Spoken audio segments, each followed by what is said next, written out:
At PewTalk Podcast, we know that faith starts in the home. We also know that it can be difficult to take what we hear on Sunday and live it out in our homes the rest of the week.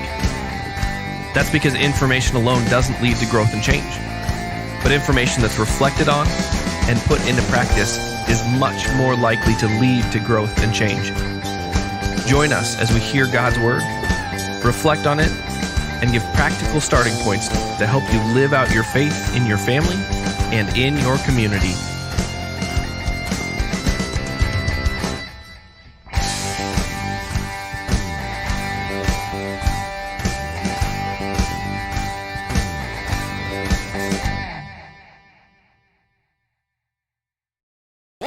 Welcome to the PewTalk Podcast. Apparently that's a two-time only thing. Yeah. Well, Gerber told me not to do it, so therefore I must. It's your fault. I feel like there's words in the Bible about that. What, following your pastor? No. Following God's commands. I commanded you from God as a called and ordained servant of Christ. I believe that's about. I believe that's somewhat overstepping. Abusing the power. Yep. Don't listen to that comment, y'all. Scratch that. Deleted.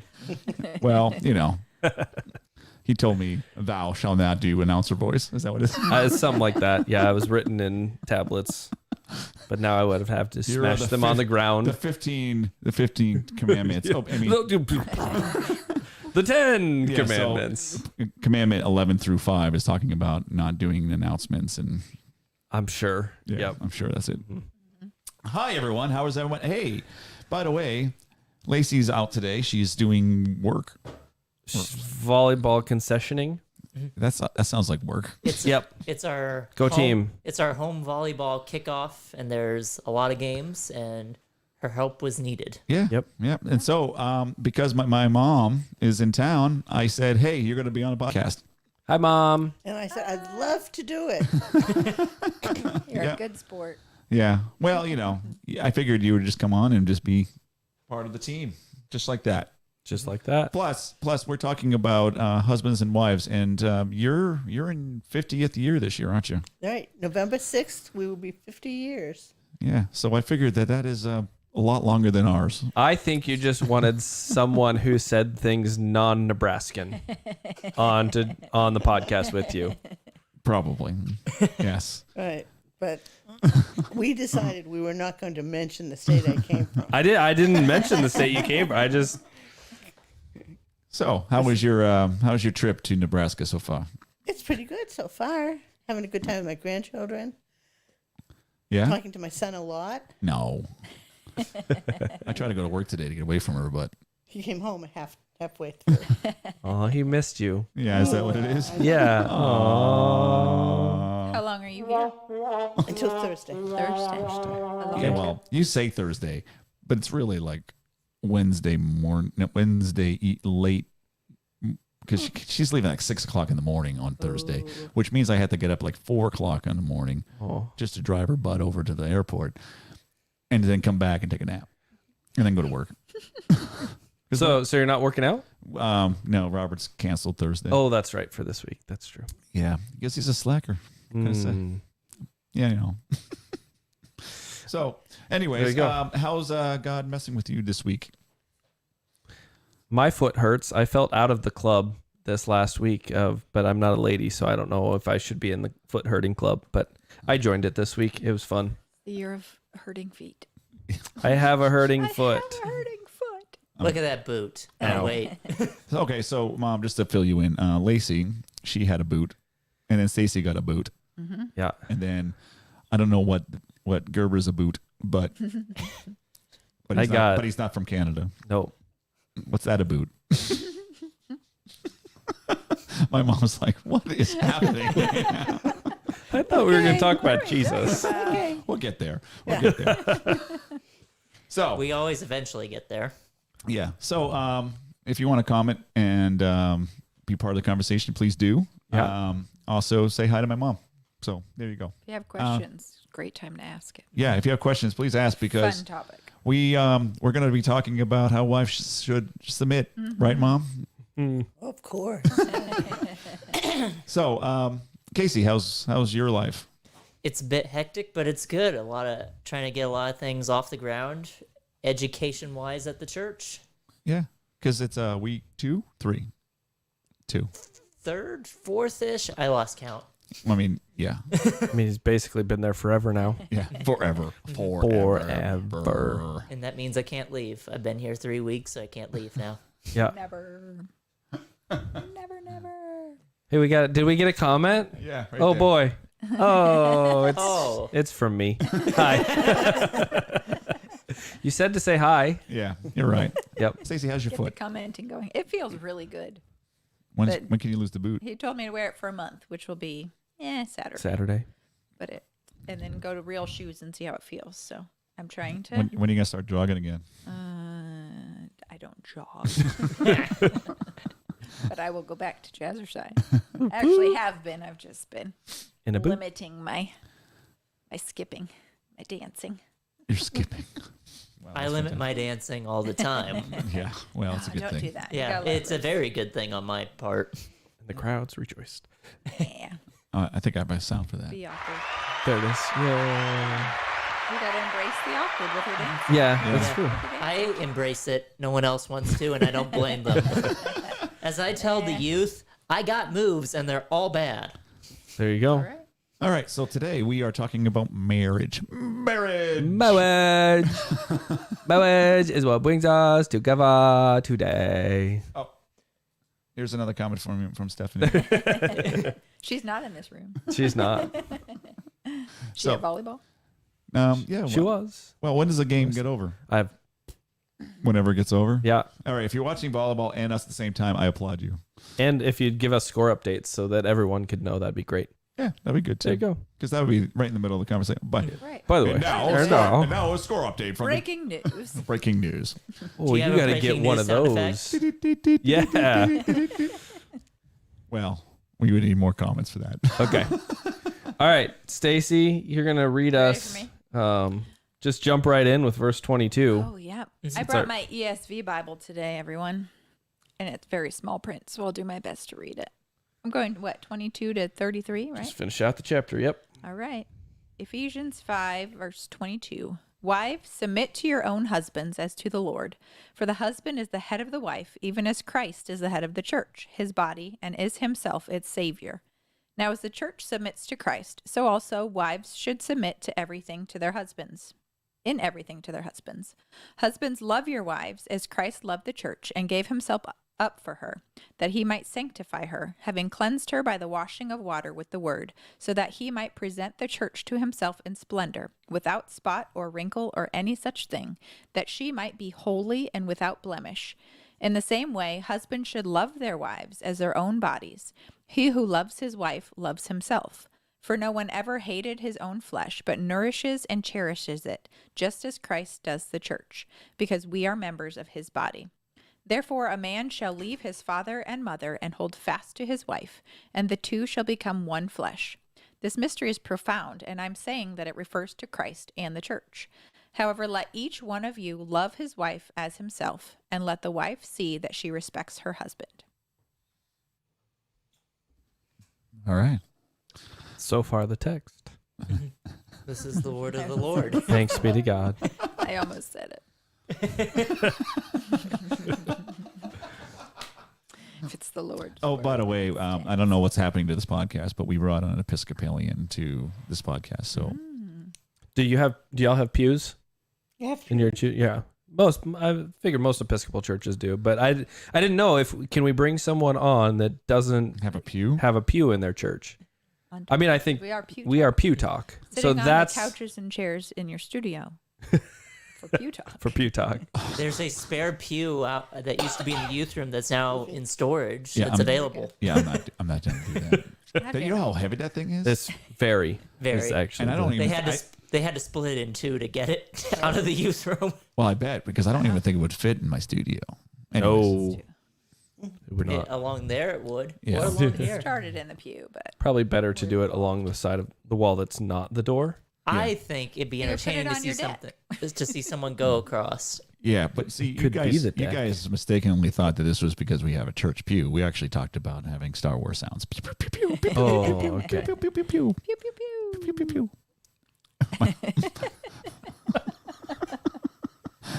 I don't think the pew goes with the decor. No, you're right. Well, There's Star Wars back there, right? It didn't in the youth room either. Just No. FYI. well, see, in Boston we have the Church of Red Sox, so you know, Yep. it's just like in Nebraska, the Church of Huskers. I feel like we're avoiding the topic of what we were going to talk about today. What husbands and wives? Husbands and wives. God said it in the Bible. He said it better than we're gonna say it. You know. All right. Talk about Well, everything. let's just go. Let's just tear off the Band-Aid and let's just go for it. Stacy, what's your view on the Yes, Stacy. Look, I'm in your. Oh, hi. You're I'm in here. your spot now. You're here. You have a very broad shoulder. very broad shoulder? Also, your arm is super long. And then I have a elbow patch or something in the middle of it. There you go. So yeah, I mean, I think Pastor Gerber kind of talked about it a lot, but I mean, he didn't skirt around the issue. He's like, oh yeah, guess what? The word in here that everybody dislikes is the word submit. So let's just start Let's with just that talk about submit. because ultimately we're going to be going down another path. I have a feeling. Let me finish that. Okay. Word. So that word it makes us tense when we hear the word submit. And I think the big reason for that is we all have probably pretty negative views of the word submit. Right? well, no, but then again, but I'm looking at it from a biblical point of view because I've read a couple books and now I know everything. Oh, okay. Paul's got his books. The books speak. Paul's book smart, y'all. Yeah. I think typically we hear submit and we think control. You submit to me, I control you. Yeah. And I think that's where I sometimes have trouble and I cringe when I hear that. Because I am the wife and I don't always want to submit. We're not very good at with submitting, working on But it. what does that mean to you? Well, and that's what I was trying to wrap my head around today because submitting, I don't think in these passages, Paul is saying, wives, you're just going to do whatever your husbands tell you to do. It's not a relationship of control. There is he talks about husbands, love your wives as you love yourself. So there's a relationship there where the husband acknowledges what's good for his wife, what his wife prefers, and there's a give and take in that. So it's not well, I want you to do this and I don't care what you say. This is what's going to happen. There's a relationship in there as the husband is loving God and is modeling the relationship of authority from God over his life. He's an authority over his wife in that same way. There's the give and take of I'm learning this from you and now I'm practicing this and now I'm teaching and guiding you in this way and we're going to practice that together. And it's a fluid learning, growing relationship. The end. All right. The end. There you go. There we go. Nice podcast. We'll see you guys later. Yeah, I honestly, I could have had triple the length on my sermon this week. There just was so much studying that I did for this, and so much that I ended up leaving out. And one of it, and I might bring this in because next week, again, one of the things that I've said a lot, and maybe not so much on the podcast, but that this letter to the Ephesians was not meant to be read in little chunks like we read it. It was meant to be read as a whole. And so if you take the end of 5 and the beginning for 10 verses or 9 verses of 6. It's wives and husbands, their relationship. It's children and parents, their relationship, and it's bond servants and masters and their relationship. And each of these relationships, there's an order. Again, we've said this. It's not of value. It's not of importance. It's not of worth. It's not of power. The intelligence, the value, or there's an order of just for good order. Like that's a military term. And so but in each of these sections, it's actually the wives, the children, the bondservants who are the ones who are the valued ones, the valuable ones. And it's the husbands, it's the parents, it's the masters, who their call is to care for them, and to show them great worth and great love, and to almost put them in a place of honor, even by the way that they care for them. So yeah, this was never supposed to be, and Paul would cringe at the thought of that this would be taken in a dominance sort of way from the husbands, the parents, and the masters. But instead, this really should be, it is a relationship. Now that changes a little bit when you get into bond servants and masters, but because that's a different kind of relationship. It's not a family relationship. It's a working relationship. But it really should be, when done right, it's the wives who are the valued ones, and should never ever feel as though that submission is a humiliation thing. But instead it should end up being a joyful and a value thing. Well, and of course, no analogy is perfect, but the idea, I love the image of the military order, because you look at the upper levels of military ranking, the generals and things like that. They are considered unsuccessful. First off, if you lose, but part of losing is losing a lot of your soldiers underneath you, not providing for them. And along those lines of rank, one of the most disgraceful things that a captain of a ship can do is abandon his ship when it's in danger. All the other, if given an abandoned ship order, the underlings get to go first, and only the captain is permitted to leave last, sometimes if at all. So it's cowardly in positions of power to put yourself first. And that's the hard part of turning this upside down, is using power for selfish gain is not what we're doing here. Yeah. When did you think that the word submit definition of that shifted? Was it like that? Was the word submit as negatively used back in, say, when you originally got married? I don't think so. When I got married, our minister used the word "I'll try" instead of "I do." And by trying, it means that every day you get up and you retry. You keep working on it. You don't, "I do" is I'm doing right now, but I may not want to do tomorrow.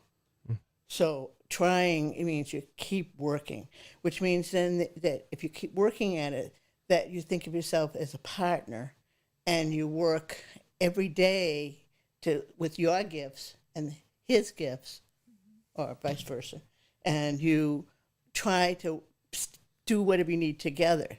Now, that doesn't mean you don't have good times and bad times. It just means that every day you keep trying. And I don't think that we thought of it as the negativeness that they have now, because people weren't thinking the same way. So you're saying when you got married in the 40s? No, you were born in the 40s. I don't think so. I think I was born in the 40s. No, we were married in 70s. In the 70s. And Early so, 70s. So sometime between the 70s and now, the word submit became almost negative. So what do you think happened? I think our society changed to be something of self-gain as opposed to looking out for each other. if you look at whether it's the news media, the TV shows, even our sports networks and the narratives of players that they choose to promote, it's all about making themselves better. It's all about promoting their brand. Whereas, of course, I didn't, of anyone in this room, I definitely didn't live farther back, but of what I've seen in what I'll call classic movies or TV shows, it's a different idea. It's a lot more fighting for the common good as opposed to yourself. I think it's becoming more selfish. Yes. Definitely more selfish, and everything is I.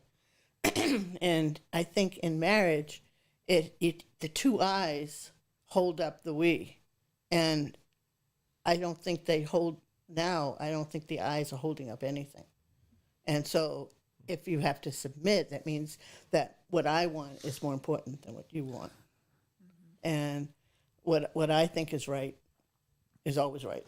Okay, and I'm gonna get in trouble for saying this because it's a question. It's a legitimate question, and I don't mean to take it. Don't take it the wrong way. I'm looking at my mom and Stacy. What do you think that the word submit started to shift when there was kind of a woman revolution? I'm going to call it that. I don't know. Radical feminism is the well. I don't want to say radical because but I think the initial feminist movement did have a place, and then it got taken over by radical feminism over late. I want to say over the last probably 5 years has been really bad. yeah. Do you think is that when it shifted? Because they basically said you shouldn't submit to your husband. How dare you? Kind of mentality. That's probably part of it. Yeah, I think so, because I think that some women became very negative towards men in general. I mean, they don't want men to have any power over them. Yeah. And they're looking at it all wrong, but that's the way they look at it. Well, because I'm thinking of like in the 1920s when they didn't have the right to vote and all that other stuff, that was moving in the right direction. And then something shifted, and I want to say probably in the 60s. I think it was a little bit later. It started then maybe, but it was a little later, I think. I wasn't alive then, so I don't know. Yeah. Probably depended on where you lived too. Yeah. Like started, but before social media and all that to Yeah, really because it it started moved out more earlier on organically. the West Coast. Yeah. And then moved east. Yeah. Yeah, I'm just wondering if that mentality I want to say the secular feminist movement then creeped into the whole mentality of how dare you submit me under this, because it is really an attack on the Christian value of family. Yeah. Well, there's a whole attack on family now. I mean, they don't. No, society is saying family isn't important. Yeah. And then that you don't need husbands and wives together, and you don't need fathers around, and you don't need all this, and then they question what's happening to society. Yeah. Yeah. And I think you brought some of this up last week, Paul, but like it's just become so part of our culture. Like, I mean, even the Berenstain Bears, like that is a very feminist book because if you look at that, and so many things in our culture, the husbands are bumbling dunderheads. They're a mess, and it's the mom who fixes it. But now it's even shifting towards the kids. Like all the adults are idiots, and the kids are the ones that come and save them. But like that really started to kind of shape things as, the husband doesn't need to do anything because he's going to mess it up anyway. So we'll wait till mom comes in and fixes it and takes care of everything. And because she's the real one that holds the house together. Yeah. And it's very rare, especially in sitcoms, to see the male not be portrayed as an idiot. Yeah. Well, by the way, there's a mic there.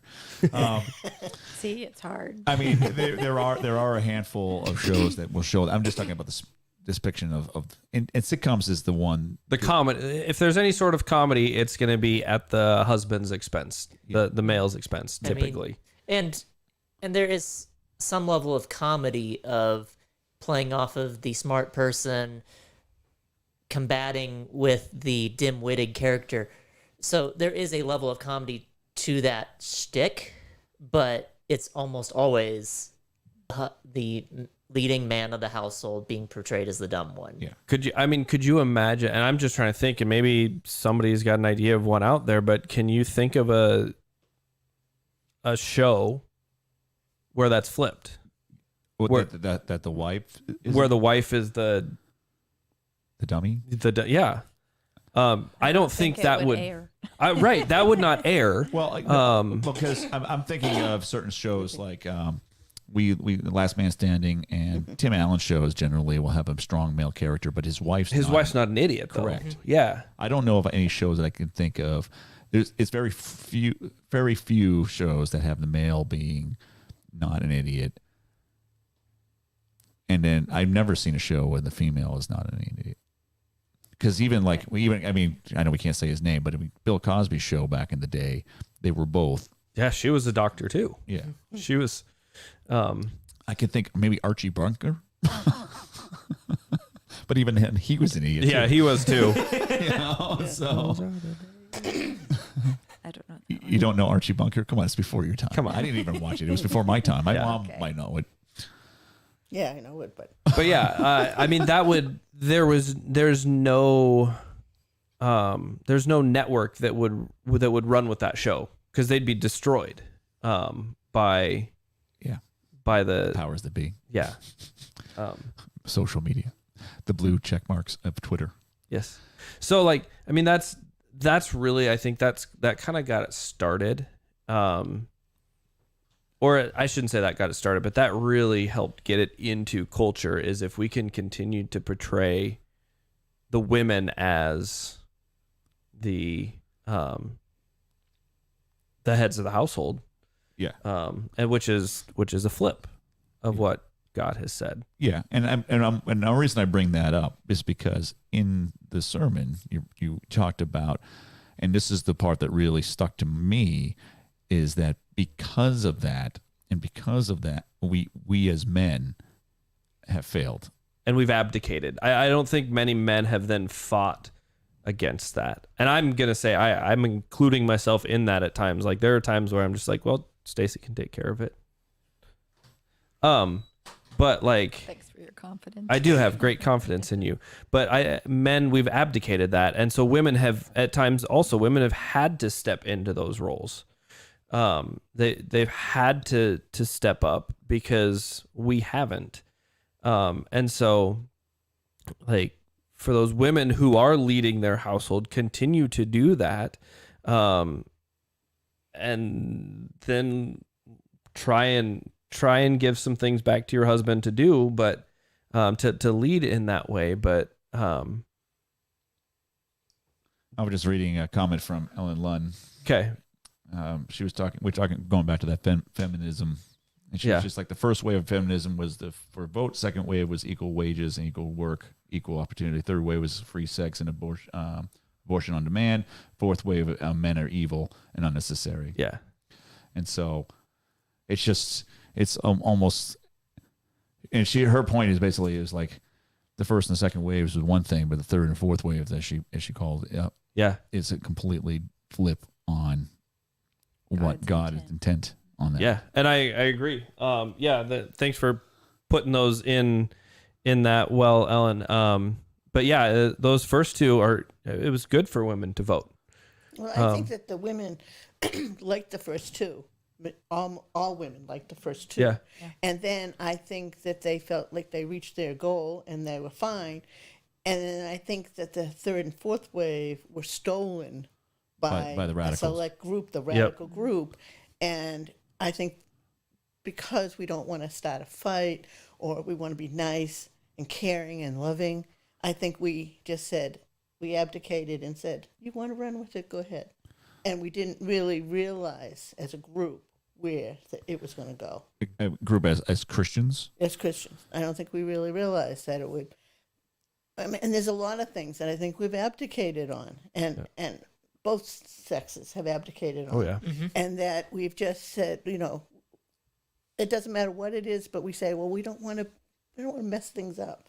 And things will come around. But we forget that evil doesn't come around. Evil just keeps marching. Perpetuating. And so that it's just taken over and over. And now we're at a point of, are we going to be able to turn it around? Yeah. Will people really stand up and say, this is not right? So, and that's an interesting point, because we are talking about marriage, and we're talking about. We've not talked at all about marriage yet. Well, that's what I'm saying. Yeah. Because we've talked about the evils of how the word submit became. I'm going to use air quotes here. Evil versus what it used to be designed for.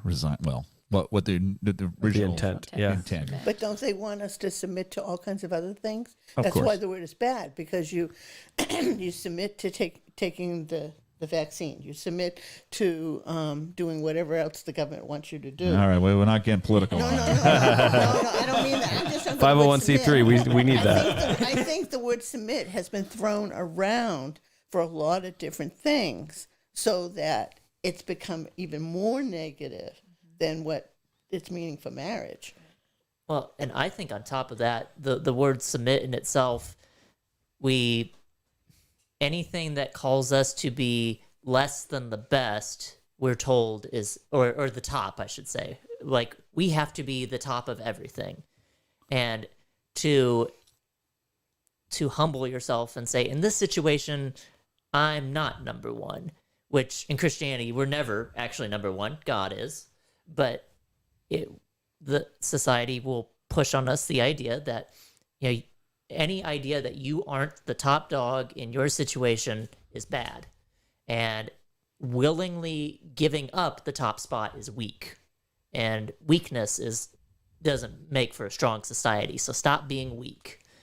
When in fact, I think the whole idea of submission comes from a position of strength as well. It's this was several months ago, but you brought up one of the reasons your favorite superhero is Clark Kent, not Superman, because Clark Kent has all the abilities in the world, but chooses not to use them at certain times. Yeah. And I think submission itself comes from a position of power, that even if I can do something, it might be in my best interest to not be number one in this situation. Well, and that brings up the next point is Jesus submitted. Yep. To his parents and to his father. And so therefore I guess we were talking earlier about the man being the leader of the spiritual leader, but I use the word leader, and the way that I looked at it was it's the same mentality as being a servant leader. You're there to be the bedrock of your family, to support them as you're standing on the rock, air quotes. Jesus. Theater on the rock. Yeah, but you're standing on the rock. But we're there to be. This is the reason why when I'm looking at spiritual leader as a husband and wife, husband and father, then I'm supporting them so they can grow and be who God intended them to be, while I'm supporting them and I'm being supported. That makes sense. I think so. Yep. I think I got it. But that is, I'm just wondering, because there is this movement that's basically saying, well, women, you shouldn't be supported by your husband. You should be able to take care of yourself and not. I don't need a man, right? I don't need a man. Right. And men are evil because we have to submit to them. But really, when it comes down to it, it's like, no, you are independent. I'm here to support you. So therefore, you have a place you have a foundation that you can grow from, and it's not a foundation of sand like we talked about. It's a foundation that is solid, that will not crumble because this is a little hint in life. You will fail at some point. Never. So, I guess the question is. You said that men are failing in this. What do we do, guys? How do we change that? I mean, right now. Let's fix it. Right now. Just do it. All world's right? problems. My favorite. solved right now. My favorite, and just Just do it. Just do it. What's going on here? Yeah. I think part of it is realizing what our role is.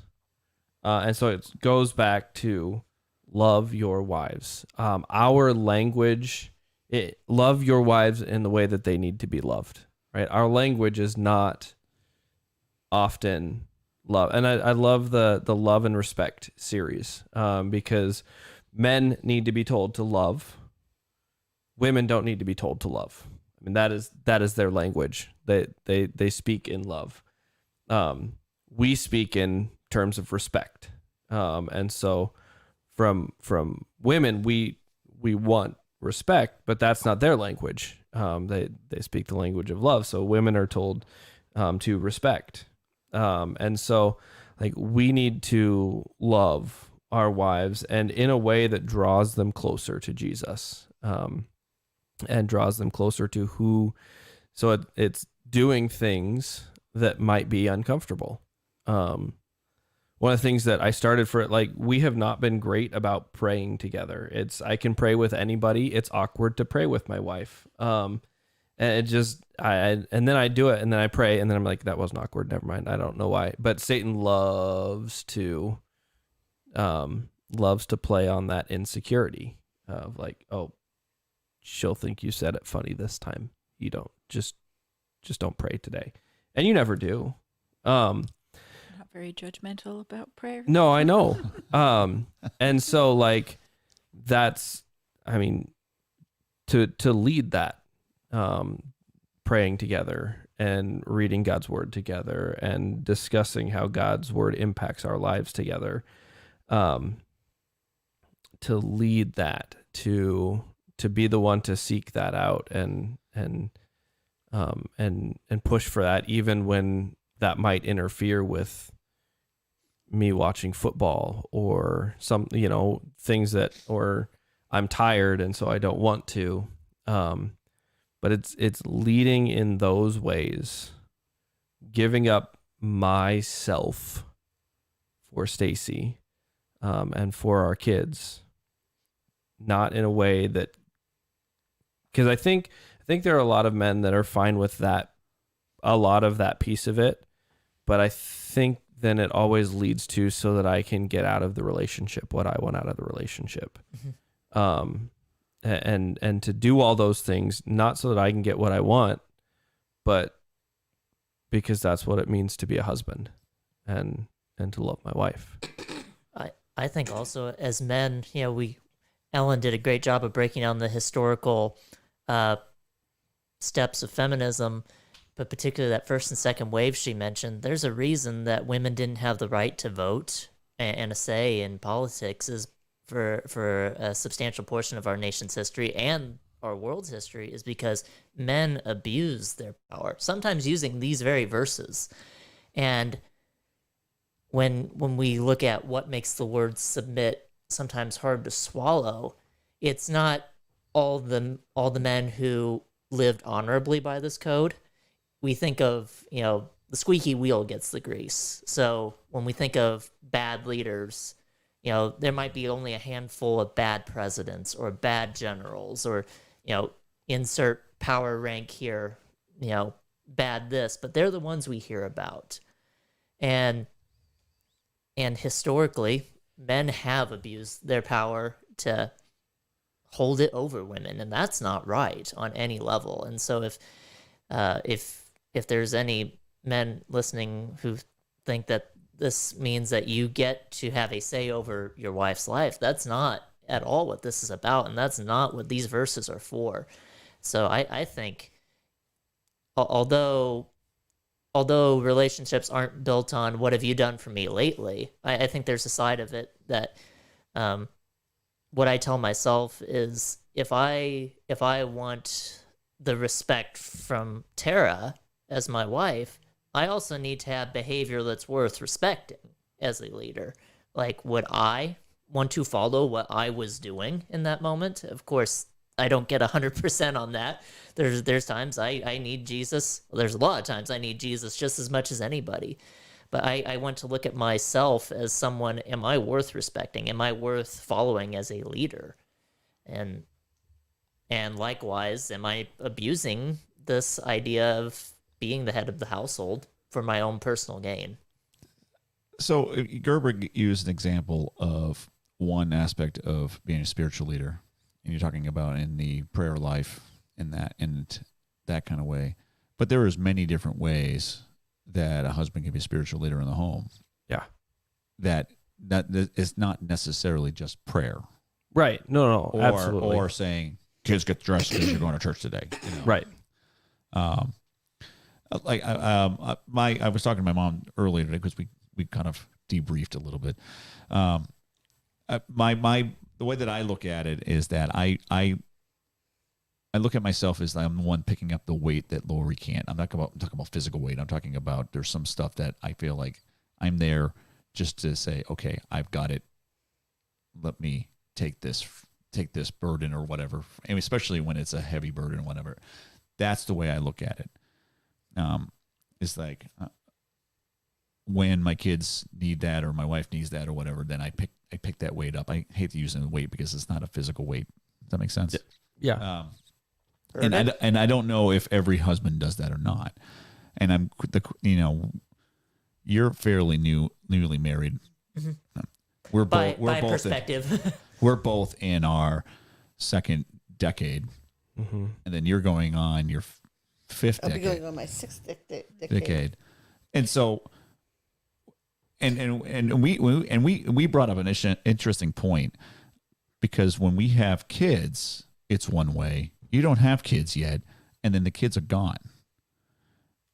So how does that dynamic change over the centuries? Sorry, Mom.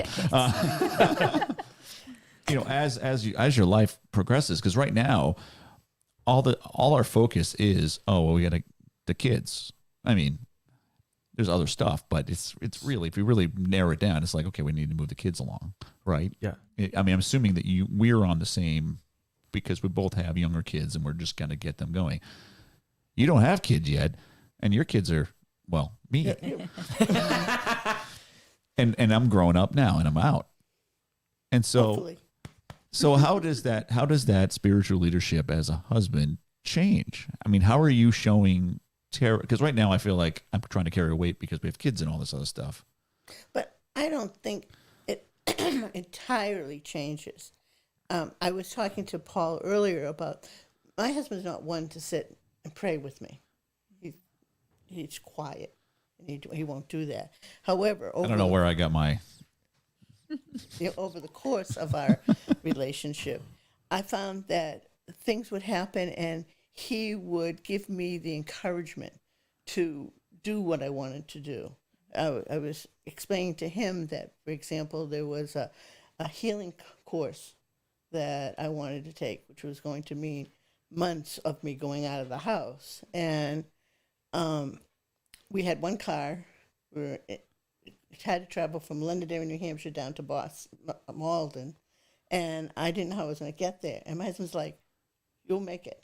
We'll get you there. I'll take care of the kids. Everything will be fine. And that's the way he was on a lot of different things over the course of the time. And even when I went back to school, everything. So that it's the ongoing encouragement. And I think that it never changed over the time, over the decades. Because if I come in and say, I have this idea, I don't get negativity. I get, okay, let's see how we can do that. So it's the fact that you're encouraged and you're not told, don't do that because you don't really need to do that. You're a woman. What do you need to do it for? It was like, you would like to do it, then it should be done. And I think that makes a big difference. And I think you grow into different things. And then you get some things you like to do together. So you do more of those things as when the kids leave, so you don't have to pay for them. And, so I think there's more things of that. And then as you get older, then you get physical things that prevent you from doing certain things. But then you can sit and talk because you have memories and you have things in common that you can talk about, And Casey, I mean, you're newly married, no kids. So how do you show your spiritual leadership to your wife? Not to put you on the spot. No, absolutely. Because that's something because right now kids don't take up, aside from the ones we get to educate in our jobs, they don't take up any of our time. The first thing I started, one of the things I made a personal goal for me is to make good habits now, because if you don't have the habits when you have more free time, you'll never actually go back to bad habits when Lord willing kids arrive in our life. I think the other side of it is, I love the Love and Respect series as well. We went through it, and we still go through different books of it. My wife and I are both kind of independent people, and if anyone's met my wife, she is one of the sweetest people on earth. But also, she will get things done, and she'll find a way to get it done. She's incredibly driven in that way, and I love that. So if there's like something, for example, one of her biggest priorities in her life is her class. Like, she will do about anything for those kids that she's permitted to do. And there are times, it comes up that she goes, I need to do something for this student. They're not going to connect with the lesson unless I do this. And there have been times where to help her make sure she gets it done in time. So we've gone to the classroom to set something up 8 or 9 o'clock at night. I think we've even done it on like a Saturday night when it came to mind, because I'd be busy on Sunday, and that was how I supported her. I could have said, you know what, I'm tired. My big day is tomorrow. Being in church work, that's Sunday. I can't do this right now. But to support her in that moment meant that, she'll be better off to worship tomorrow if this isn't on her mind. So we're going to set up this part of the classroom while it's on her mind. It's about making that a lifestyle, and that starting those good habits did take some time. It's not natural for us to think of others first. That's what sin has done to us. We're tricked into thinking us first. So it's if anyone's listening, if you don't have a habit of it, don't worry about all the things you have to get done to form this thing. Just think of one little step you can do each day to. What's funny about that, and this is almost as if it were baby steps. Yeah. Well, what's funny is that you said, well, making habits now, but I can tell you right now, once you have a kid, all those habits go out the window. And that's why I'm trying to make them now. Maybe. Make them stronger. Yeah. No, I was just thinking of the, we talked about women submitting to men. But we as men need to submit to God. Mm-hmm. Mm-hmm. And that is actually where you were saying that we were failing, right? Yes, there, and in the leading aspect, I think a lot of times we've just abdicated and let the wife lead because she's good at the house stuff, whatever that means. But yeah, we all fail in submitting our wills to God's will. I like doing things that I'd like to do rather than the things that might feel more awkward, or the things that cause me to sacrifice me time or sacrifice my desires for God's will. And I think that's everybody. Yeah. Well, there you go. Yeah. And one of the things where I've seen specifically where I'm still learning with Stacy is one of the best ways that I can love her is by leaving her alone at times. Like, that's really hard for me because there's so many times I'm like a little puppy. And I just want to follow her around and just be like, "Hi, honey. Hi, how's it going? I love you. You're beautiful. Can I sit right here next to you?" Leave me alone. And she is, and like, that's not loving to her because she's had kids around her doing the exact same thing, and she's not the extrovert who gets filled up with people interaction. So that drains her, and so one of the things that's really hard for me But where I'm learning that I can better love her is by saying, okay, I'm going to sit over here on this side of the couch, and you sit over on your side of the couch, and we'll do different things together.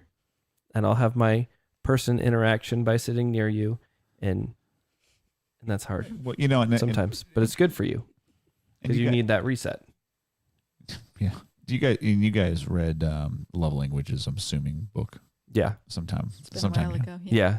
But Lori and I read that a while ago, and I remember specifically when we do that little silly test at the end, the way that I show love and the way that Lori needs to receive it, because I show love in acts of service. So I'll do these things for you, therefore I'm showing you love. And Lori's like, great, I need quality time. You know, Stacy tells me that they change weekly. Her main three. It's definitely not physical touch or words of affirmation, because those are mine. But like sometimes acts of service, sometimes acts of service is fantastic. And sometimes I do something and then I sit there and I wait and go, look what I did for you. And that's not what she needed. That's just a hard wife to live with, really. Well, and I forget if it was the same author or someone who knew the author of the 5 Love Languages book, but Tara and I were engaged, we were reading a book about this, and sometimes not only is our love languages different, but we also have different ways we like to be shown love and how we like to communicate love, and those can actually be very different. Yeah. So, like my favorite way to receive love is quality time. Like I just like spending time with people. But the way I like to give love is words of affirmation. Like that's the first thing that I'm going to do. Yeah. But that doesn't really work. Like words of affirmation, that's like middle level for what I like to receive. So how we communicate both in and out are different as well. Yeah. And it's taking the effort to figure out that second level too. Yeah, and that's what I was saying, because my giving of love is Acts of service. acts of service. Yep. But I don't want you to do anything for me. Yeah. Leave me alone. You know what I mean? I'll take care of me. You know what I mean? And so I'll do it for you, but then don't do them. But I mean, I'm kind of like Gerber. I'm more of an affirmation guy and physical touch than versus all the other stuff. Now, Lori would rather have quality that's a time. male thing. Yeah, but I mean, Lori wanted having quality time, and me showing her love through acts of service doesn't help. Right. It doesn't fill her love tank, isn't that something? That's like what a they love should tank. fill the tank. So it is something. You're talking about marriage being work. It's like I actually got to spend time with her. But I think that sometimes over the decades, I think that some of the things you need can change. Yeah. Oh yeah. You know, And so he talks about that in the means book. you need to pay attention to What? your partner. No. And you need to listen. What? Yeah. Listen. Listen. You now- need to listen. Now that kids are back in school, that's changing for you a little bit, because you haven't had, for 18 months, and yes, kids were in school last year, but like these last 18 months, you've had a lot of more child attention, more people attention on you. And now that 3 kids are in full time and 1 half time, and you've been able to rest and relax at home by yourself, then there is more time at night when you're not like, Leave me alone. yeah, when you're not in the leave me alone mood. Well, and that's the thing, is that as kids grow, because we were talking about that, as suddenly when you're 17, 18, you don't see them. They're off they're on college, maybe they're doing their own thing. You're just hoping, I hope I raised you so you're not a jerk, but have fun. You know, right now we are in the age of Trenches of. we're trying to make sure that they don't eat their own boogers, kind of thing. You know, We're and so instilling habits now versus later. You're seeing how did this all? hopefully they have it together. stuck, but personalities, yeah, fun. But again, that still comes down to loving your wives and loving, and it's interesting that we brought that up, because every individual is going to be different. How Gerber is going to love you is different than how I'm going to love Lori, and how Dad loved you, and how you love Tara, because you're each individual people, and you all have your own little. We all have our own little quirks, but as men, it's not a one size fit all. I can't just go, well, this is what it looks like. All women want quality time. Well, clearly not. You know. I do like spending time with people. I like spending time with you. Yeah, but it doesn't fill your bucket. No, it doesn't. No. It's kind Sometimes of. it depends on your. It's not the main thing. Yeah. Yeah, that's what I'm saying. Quality. Here's what I sent him not long ago, because it was exactly quality time spent on me, not necessarily with me. So like. So I'm like, acts of service. Well, no, not really. Like, what? I don't know. Yeah, I don't know. Hey, I washed your car today. That's kind of acts of service, but it's well, it's interesting. Yeah, it's like it's complicated. Well, you're a woman, so Ta-da! Women are complicated. Yes. Yeah. Well, and that's the thing, is that Lori will give me a honey-do list. And I've been calling it the Hydra honey-do, because every time I get one off, 3 more come up. Yeah. So, Busy. yeah, and I'm like, oh, okay, well, she's clearly getting her bucket filled because I'm doing all these things all the time. And I'm like, but it's not. No. Like I remember when I did when I redid the basement, and you're like, but I just wanted to spend time with you. But I thought you wanted me to finish the basement. I was trying to paint with you, and you said, nope, I'll do it. Oh, that's because you do it. There was did your it wrong. quality time right there. Well, see, I let Lori paint. And that is actually... We had a The paint paint sprayer, sprayer. so I was like, I want to do this. I wasn't doing it. No, Lori won't let me near paint. And that actually is another thing that we talked about, is that your strengths and your strengths might not be the same. And Mama actually was talking about, I think God puts these people who are complete opposites together, so therefore they kind of make a whole person. You know? Yeah. Well, and I that's... do believe that. I do believe that we each have our own gifts. Mm-hmm. And I think that God puts us together so that our gifts fill the bucket. Mm-hmm. Yeah. And so some people think that they have to all be alike. But I think that people who are alike have friction because they're just too alike. Yeah. And I think that you need to be able to have different things, and then you bring all that together, and it just blooms. Yeah. The number of premarital counseling sessions I've done would agree with that. I mean, I always, when I talk to people, couples, they're always very different, but they complement each other. And those are some of the ones where, yep, that's going to be good. But like when, as we're talking about, and we really haven't talked too much about this, but it made me think of like male and female roles. Like this conversation here doesn't mean that every male role has to look like every other male role. Every female role has to look like every other female role. Stacy and I, like one of the things that I don't love to do, but I do because you don't and you can't because sensitive, is I do the dishes every night ish. I do the dishes. Ish. Do you say ish? Ish. I don't do them every night, but I do the dishes. Sometimes the dishwasher. I'm the dishwasher. And that, like, that's a way that even though I really have get no joy in doing that, it's a way that I can love Stacy. Now, is it joy a soap? Yeah, but we use Dawn. Oh, all right. Well, that's why you have no joy in it. Right. There it is. He's very particular about his yeah, no, soap. don't give me any of that Aldi junk. I don't think it's Aldi. Whatever, the non-name brand use stuff. The I need Dawn. Young Living. Oh, that's You the didn't like that worst. Oh, we have all It didn't kinds. say. It doesn't bubble. It's the hippie stuff. It's all right. So, but like that doesn't mean that every husband should love your wife by doing the dishes. There's some wives who love doing the dishes. We were just talking about cooking today. Like I really enjoy cooking, and that might be something I can do more to take. But you also enjoy the process of cooking. Like it's relaxing for you and soothing for you, and so I just want to eat. That's why I'm not. you just want to get to the end product. Yeah, you don't care about the process. I just want to eat it.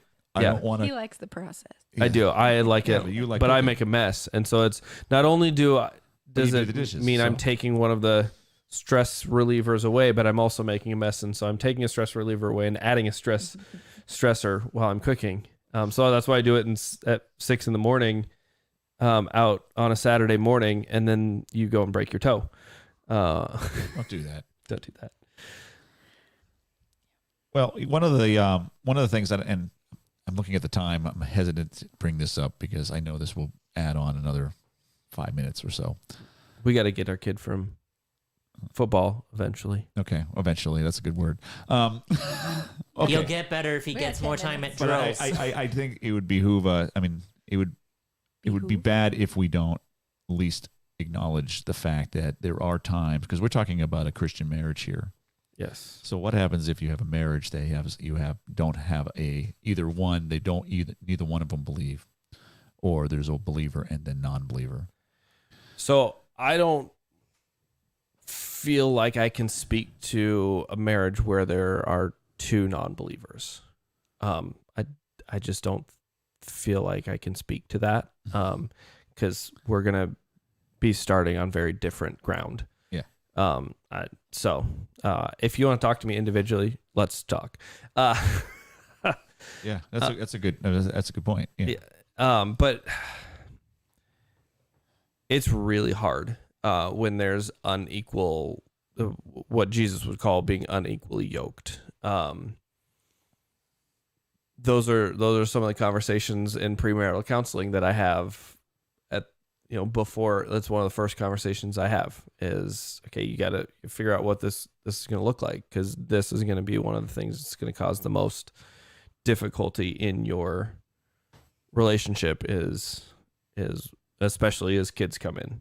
What do we baptize? Don't we baptize? Do we go to church? Don't we go to church? When do we let the kids decide if they want to, but there, I know, like, you can't change that. Don't my spouse isn't a believer, let's get a divorce. No, don't do that. It comes down to then sometimes. So if the husband is the one who's not the believer, that's when that is when the wife needs to become that spiritual head of the household.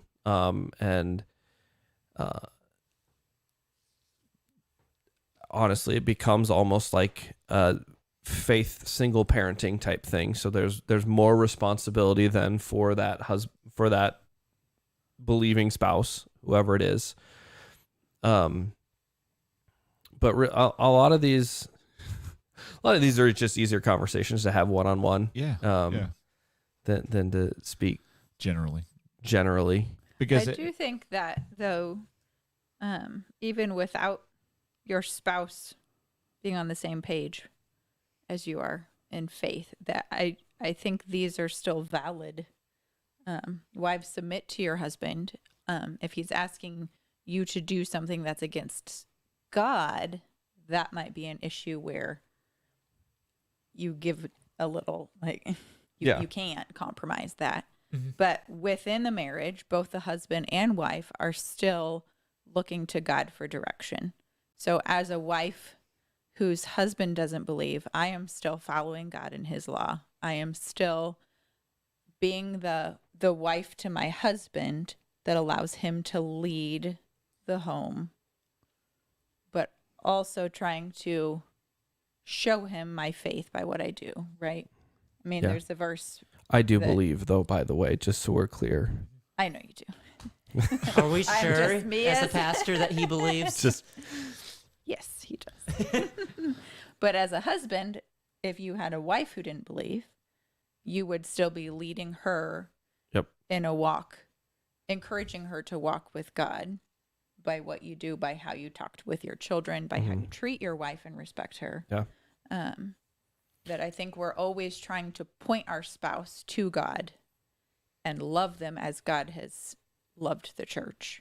And that pray even for these, them all and the pray time. for them always, right? Because they're, I mean, in scripture too, it says, love them that even the unbeliever may come to know him. I mean, that can happen in marriage. It's not recommended to be married to a non-believer, but sometimes your Yeah. love and your commitment does lead them eventually to Christ. Well, and a lot of time these situations come up when they both get married as non-believers, and then something happens, whether it's friends that they get connected to, or a lot of times, again, it's a kid that like, oh, I grew up in the church, but I really didn't. Oh, now you got a kid.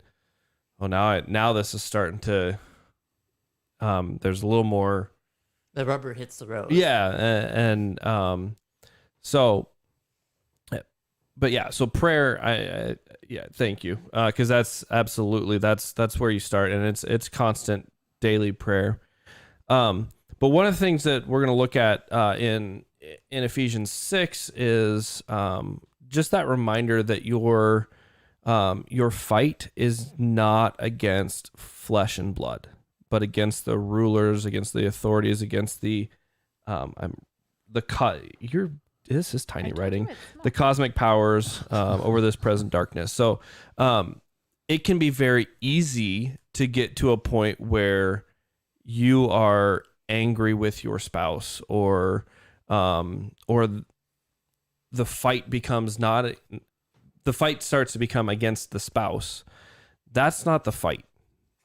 The fight is against Satan, who is continuing to deceive your spouse. And so coming at them angrily, or like I said earlier, divorcing because your spouse doesn't believe, only means that the devil wins. And it could be a driving force that instead of drawing them to faith, puts the iron in place that they will never come to faith. Yeah. So now,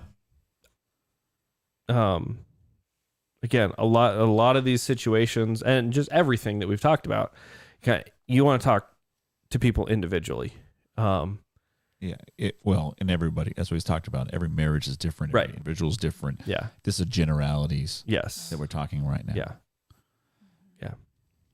So, just to close it up, because we talked about how to put this into practice, for guys out there who are looking to just for some books, just to get your head around what it means to be a spiritual leader and what it means to be the man and father of children or dragons. Yep. One of the two. I don't know. There's two books that I've been reading. One of them I've read a couple times. One of them I'm currently reading, and I read 10 years ago, 15 years ago. I don't know. One of them is called The Kingdom Man by Tony Evans, and the other one is The Man in the Mirror. I've just started reading this. This is really good too. But these kind of lay down what it really means, and they have a good grasp on what it really means to be a spiritual leader in the home, and how to love your wife, and how to not be the guy who says, "Hey, you're submitting to me, so therefore, you should wash my feet." Yeah. Well, actually, and that's another thing too, which is actually a very good point. We should probably wash our wife's feet. Her toe. I offered a massage yesterday, but I was worried about hurting her toe. You can take that as metaphor as you want, right? Or you can literally do it. Yeah. But because that is actually a submissive move in itself, to be able to say, "I'm going to wash your feet," and make sure that you're. We used to have a saying back in, this is Ed's saying, and wash somebody's feet every day, not literally, but right. to be serve them. Yep. In a way that might be considered humiliating, but yep, is necessary or needed for that person. And so if you wash your wife's feet every day, then she will know that you have her, that you got this. Yeah. So men, I think those are two great options. Spouses, if you're looking for something that can kind of help just lead some conversations in your families, there are two video series that I really like. There's one, Visionary Marriage. There's also Visionary Parenting. And I've started preparing for a visionary marriage for my premarital counseling. All those, if you are connected to Trinity, which if you're listening to this, you're probably connected in somehow. But even close enough that you listen to the podcast. That's a connection. We can get you free access to those streaming. But I've found those to be very helpful for different conversations. Yeah. You had your book out for a long time. You didn't read it. Just Okay. Well, my devotion yesterday, and maybe this can be our closing thought, but it's the Jesus Calling devotional that I've read before. And so it's basically taking scripture and then kind of implying God's word in it. So it's Jesus speaking Jesus to speaking you. the words. And it says, do everything in dependence on me. The desire to act independently apart from me springs from the root of pride. Self-sufficiency is subtle, insinuating its way into your thoughts and actions without your realizing it. But apart from me, you can do nothing. That is, nothing of eternal value. Use your freedom wisely by relying on me constantly. Thus you enjoy my presence and my peace. And as I was reading that yesterday, I was thinking, this is true for marriage too. The dependence on one another. And when we're living out this Ephesians 5 relationship with husband and wife and with the Lord, we have that dependence on each other that does lead us to presence and enjoyment and peace with one another too. So it's not this dependent, I can't survive without you, but it's we help each other, we work together, and we enjoy not complete each other, but we work together and But the two become one. I mean, Right. that's the phrase from Ephesians 5 that people actually still want in their weddings. That a husband would leave his father and mother and be joined with his wife, and the two would become one flesh. It's the one verse that people still want in their weddings from Ephesians 5. Not too many so want it's that wives. give and take. Yeah. We are together. We're in this. We're dependent on one another because we're committed to one another. And we're in a relationship. I think the closing thought that summed it up for me, thinking back on Tara and I's premarital counseling, the expression that was used because there will be times we all of us as human beings will disagree with our spouses. We're two human beings with two different approaches on the world. If you're looking to win a situation against your spouse, you have already lost. You only win when you're fighting for each other. Yeah, again, going back to unmute yourself. Okay, say that again. When you're trying to win in a situation against your spouse, you've already lost. You only win when you're working together for your marriage. Okay. Well, I'm just thinking of you two playing golf. I don't know. It was a scramble. We were together. We were together, yeah. All right, there you go. Yeah. Were we against each So, other? no, hope not. Otherwise, we were playing the scramble wrong. So, all right. Well, it was a good. Hey, Mom, so what did you think, Mom? Did you have fun? I did. I enjoyed it. Yeah. I always enjoy things like this. Yeah. Well, good. Well, you should listen more often. Now, I'll make sure your phone automatically downloads our podcast There weekly, you go. Okay, that's a good idea. and then she can listen to our wonderful voices and go, Yay. I was on that show. I was once a I know guest. them. Yes. Put it on your resume. Boom. Okay. It'll get you on all the podcasts, all the premier podcasts in the area. There you go. Okay. Who's All praying? right. Anybody want to pray? All right, Casey, go for it. Gracious God, thank you so much for the gift of marriage. Oftentimes we either forget to thank you or Satan tricks us into thinking it's a burden, but you designed it to be anything but. Lord, each of us has been called into different roles in our lives and in our marriages. Lord, when we are tempted to look down on those roles or even defy them, remind us that your design for life is perfect and that you truly do know what's best for us, and help us to all submit to your will so that it may be that we have the best life that you could design for us. And Lord, when we fail, give us the strength to turn not only to those we have wronged, but to turn to you and ask for forgiveness. Give us strength each day as we fight for our spouses and support them in whatever way they need. It is in your name we pray. Amen. Amen. All right. Any announcements before we go? Being Challenge starts in 2 weeks, so if you need a book, come get a book. And then if so ministry for children, youth, and families is going to be growing soon. So there is an informational meeting. If you haven't been involved and would like to get involved or just want to hear what ways you can plug yourself in, whether it's every week or maybe even just occasionally, there'll be a meeting after the late service at 11:45 on September 19th. So if you want to know what ways you can support our youth, our families, our children, and in particular, all of those areas will be growing. But one that we're really excited about growing is our middle school ministry, which we don't have too much of outside of confirmation. So if these areas interest you, attending this meeting doesn't sign you up for anything. All it is information and just seeing where you might plug in. And some of our roles do not involve getting involved every week. So, and plus, there will be free food. Oh, well. Yeah. There it is. There Done. it is. Well, I just want to thank my mom for showing thank up, you. for coming on. Thank you for inviting me. Yeah, it was fun. All right. Anything else going on? Stacey, hope your foot's better. Thanks. Me too. Me too. All right. Maybe next week. Should we say goodbye? Bye.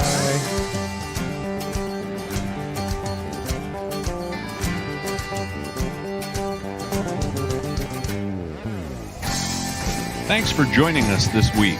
We pray that the Holy Spirit has used this time to focus you in on the one thing that you can practice this week as you live out your faith in your family and in your community. If you found this helpful, feel free to share it with a friend.